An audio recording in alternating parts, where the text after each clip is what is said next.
Finally, nakalaya na rin ako. Sa wakas, magiging okay na rin ako.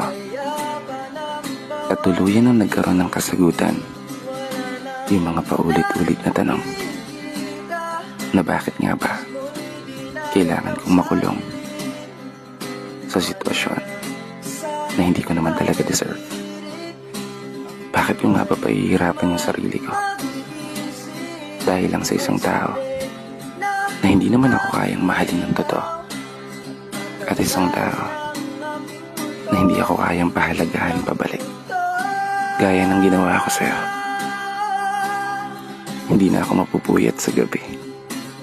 Hindi na tutulo ang mga luha sa mata sa bawat umaga na hindi mapakali.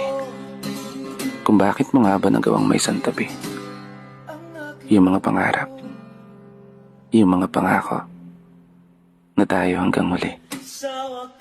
Pero okay na yun. Ang importante sa ngayon, masaya na ako. Malaya na ako.